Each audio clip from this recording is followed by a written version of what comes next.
بسم اللہ الرحمن الرحیم۔ مباحثہ یا مناظرہ یا جو بھی ہوا ہے وہ اپنے اسٹینڈرڈ کے لحاظ سے میں سمجھتا ہوں بچوں نے اس انداز سے پیش کیا ہے وہ قابل تحسین ہے۔ اردو کو ہم نے پس پشت ڈال دیا جبکہ یہ ہماری پہچان ہے۔ قومی کی پہچان زبان سے ہے اور زبان سے محبت اور اس کی ترویج ہم سب کا فرض ہے، مگر مجھے یہ کہتے ہوئے افسوس ہوتا ہے کہ بحیثیت قوم ہم نے اپنی زبان کو وہ اہمیت نہیں دی جس کی وہ حقدار ہے۔ مزید افسوس کی بات یہ ہے کہ ہماری نئی نسل اردو سے دور ہوتی جا رہی ہے اور اس میں ایک بہت اہم اور منفی کردار موبائل فون کا ہے۔ رومن اردو نے رہی صحیح کسب پوری کر دی اور اس کو بگاڑ دیا۔ جو تھوڑی بہت اردو آتی ہے بچوں کو وہ رومن اردو نے بالکل ہی خراب کر دی۔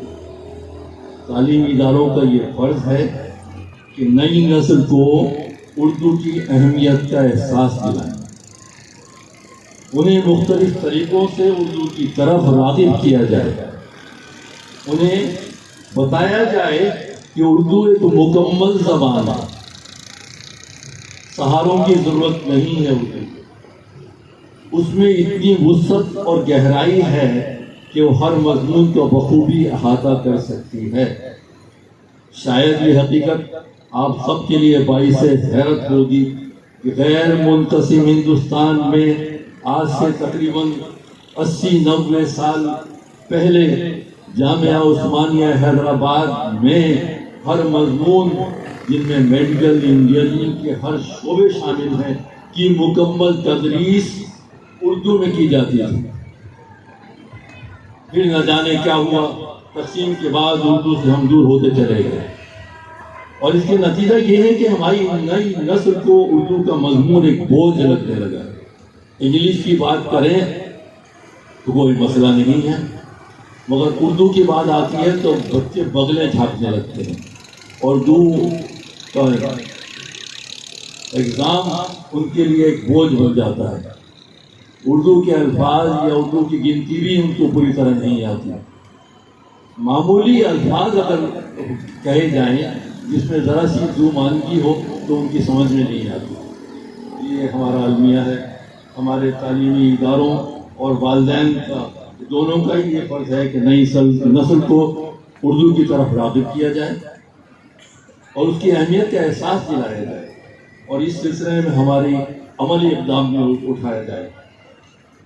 ڈان پبلک اسکول نے پچھلے 6 سالوں سے عملی اقدام اٹھایا ہوا ہے۔ ہر سال کی طرح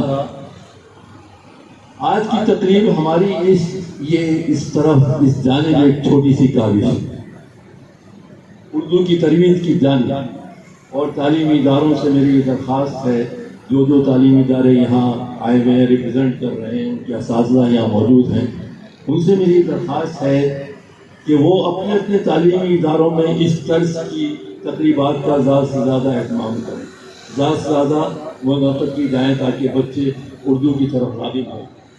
ہمیں تقریری مقابلے، شعر و شاعری، بیت بازی اور اس طرح کی تقریبات کا انعقاد کرنا چاہیے تاکہ اردو بچوں کی زبان جو ان کی اپنی زبان ہے اس کی طرف آئیں۔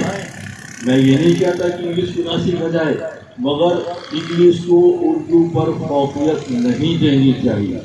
اردو آپ کی اپنی زبان ہے، آپ اس کی عزت نہیں کریں گے، آپ اس کا احترام نہیں کریں گے، آپ اس کو اوڑھنا اور بچھونا نہیں بنائیں گے تو پھر ہم اردو کو کون سنبھالے گا؟ یہ نئی نسل ہے، اردو کو سنبھالنے کے لیے ان کو چاہیے کہ اردو کو اپنائیں، اس کو اردو پر انگلش پر فوقیت دیں، یہ ہمارا فرض ہے۔ میں تمام شرکاء کا خاص طور پہ ہماری مہمان خصوصی کا بہت مشکور ہوں۔ انہوں نے اپنے قیمتی وقت میں سے ہمارے لیے وقت نکالا، بچوں کے لیے خاص طور پر اور حقیقت یہی ہے کہ اس طرح کی تقریبات اب خال خال ہی نظر آتی ہیں. مجھے اپنے بچپن میں یاد ہے کہ میں بھی گورنمنٹ اسکول سے پہلے اسکول سے پڑھا ہوا ہوں، مگر سال میں تقریباً 10-12 ایسی تقریبات ہو جایا کرتی تھی اس زمانے میں، جب ہمارے پاس کچھ لوازمات نہیں تھے، کچھ فیسلٹیز نہیں تھی، نہ اتنا پیسہ تھا. اب سب کچھ ہونے کے باوجود ہم اس طرح کی تقریبات نہیں مناتے ہیں. اسکولوں میں آپ دیکھیے گانے اور بجانے اور ڈانس اور اس طرح کی تقریبات تو ہوتی ہیں، مگر ادبی تقریبات خال خال ہی ہیں. شاعر و شاعری نہیں ہوتا، بیت بازی نہیں ہو رہی. اسی سے ہی بچے اردو کی طرف راغب ہوں گے. آپ سب مہمان کا، ججز صاحبان کا اور بچوں کا بہت بہت شکریہ. آپ لوگ اس محفل میں شریک ہوئے اور اس کو کامیاب بنانے میں اہم کردار ادا کیا. بہت شکریہ.